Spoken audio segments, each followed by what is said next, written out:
Are you curious why so many programmers swear by Python? Python is a versatile programming language, and it's used in a wide range of applications. Compared to other languages, Python is easy to learn and offers great readability. At Arculus, we use Python as our primary language for building our fleet management stack and developer tools.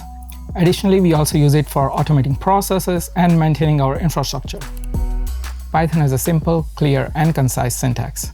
This makes it easier to write and maintain code.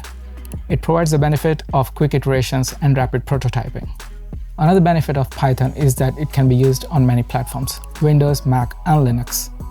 Python comes with batteries included. That means most of the tools you need are already there. However, Python is not always the best choice.